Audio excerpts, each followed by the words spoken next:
లంచాలు తీసుకున్న అగ్రిమెంటు అని అయితే ఎందుకు మీరు రద్దు చేయరంటే రద్దు చేయడానికి వీలు లేదు అంటున్నారు. అంటే ఒక నాటకం ఆడేటటువంటి పరిస్థితి మీరు చేస్తున్నారు.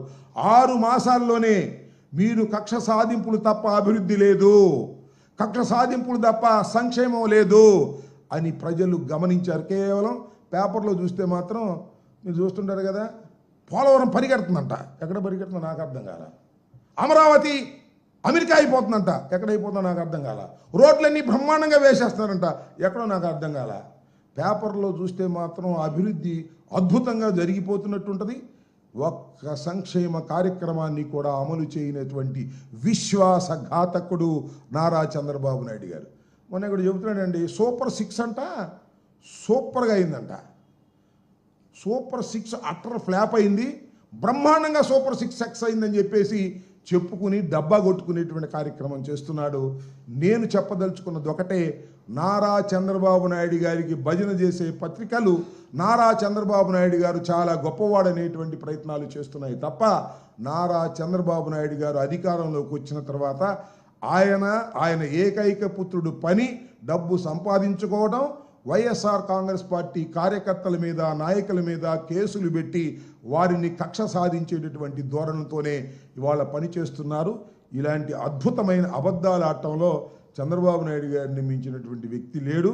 ఒక మాటలో చెప్పాలంటే అబద్ధాలన్నీ ఆయన జీవితంలో లెక్కేస్తే గిన్నీస్ బుక్ రికార్డులోకి వెళ్ళేటటువంటి అవకాశం ఉంటుంది. అంత అబద్ధాల కోరు, విశ్వాసఘాతకుడు, విలువల లేని వ్యక్తి, తడిగుడ్డలతో గొంతులు కోసేటటువంటి వ్యక్తి, కక్ష సాధింపులు, అధికారం కోసం ఎంతకైనా దిగజారేటటువంటి వ్యక్తి నారా చంద్రబాబు నాయుడు గారు చెప్పేటటువంటి నంగనాచి కబుర్లు ఎవ్వరూ నమ్మడానికి సిద్ధంగా లేరని ఈ సందర్భంగా నేను చెప్పదలుచుకున్నాను. ఓకే,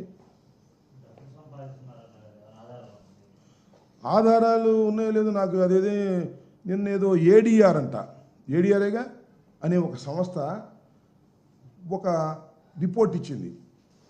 ఈ దేశంలో నారా చంద్రబాబు నాయుడు గారిని మించినంత ధనవంతుడైన సీఎం ఎవరూ లేరని. అది నాకు ఒక ఆధారం. 2 ఎకరాలతో ప్రారంభించబడిన ఆయన జీవితం ఇవాళ లక్షల కోట్లతో జరుపుతున్నటువంటి వ్యవహారం. ఇందాక చూసా, స్పెషల్ ఫ్లైట్లో వచ్చాయంట లోకేష్. మరి ఎవరి డబ్బులో నాకు అర్థం కాల, ప్రభుత్వ డబ్బులో ఎవరు ఢిల్లీ నుంచి స్పెషల్ ఫ్లైట్లో వచ్చాయంట. అక్కడ పవన్ కళ్యాణ్ గారు ఎదురెళ్ళి సెకండ్ ఇచ్చాయంట. ఇందాక పత్రికలో చూశాను నేను ఫోటో. ఎయిర్పోర్ట్లో స్పెషల్ ఫ్లైట్లో వచ్చాను ఢిల్లీ నుంచి. మరి ప్రభుత్వ సొమ్ము మరి ఆయన సొమ్ము నాకు తెలియదు. నేనేది ఏంటంటే ఆధారాలు ఏమన్నా ఉంటే అవన్నీ తర్వాత చూసుకుందాం. నేను ఒక స్పష్టమైన ఆరోపణ చేస్తున్నాను. దానికి నిన్నగాక మొన్నే ఆ ఏడీఆర్ అనేటువంటి సంస్థ నారా చంద్రబాబు నాయుడు గారు ఈ దేశంలోని అత్యంత ధనవంతుడైనటువంటి ముఖ్యమంత్రి, అందరు ముఖ్యమంత్రులు విలువ కలిస్తే ఆయనకు సమానం అన్నట్టుగా రాశారు. ఇది అందరూ మనం చూసాం.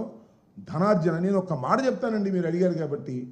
అసలు భారతదేశంలో ఆంధ్రప్రదేశ్లో ఉన్నంత కాస్ట్లీ ఎలక్షన్స్ ఎక్కడా లేవు. మనందరికీ తెలుసుగా కాస్ట్లీ ఎలక్షన్స్. కారణం ఎవరో తెలుసా? సాక్షాత్తు ఈ అబద్ధాల కోరు, తడిగుడ్డలతో గొంతులు కోసేటటువంటి చంద్రబాబు నాయుడు గారే దానికి కారణం. ఎక్కడా లేవు. కర్ణాటకలో లేదు, తమిళనాడులో లేదు, ఒరిస్సాలో లేదు, ఆంధ్రప్రదేశ్లో ఎక్కడ లేదు కాస్ట్లీ ఎలక్షన్.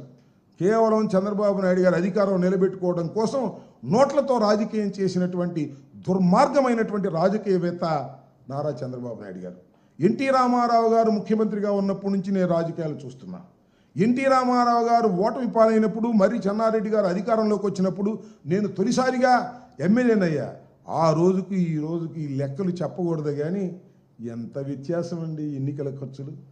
దీనికి కారణం మధ్యలో చంద్రబాబే కదా, ఇంకెవరు ఉన్నారా?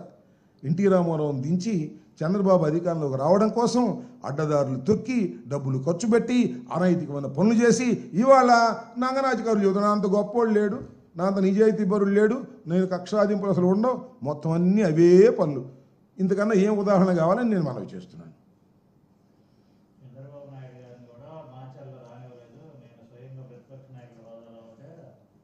That is the law.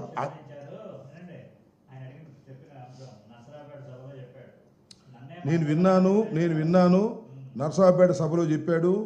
నేను మనవి చేస్తున్నా, ఆయన ఆ మాట చెబుతున్నాడు కదా, నేను ఈ మాట చెబుతున్నా. జగన్మోహన్ రెడ్డి గారు వైజాగ్ వెళ్ళాడు ఫ్లైట్లో. గుర్తుందా మీకు? ఏది కొవ్వొత్తుల ర్యాలీ కోసం వెళితే నువ్వు ఎలా చేసావు?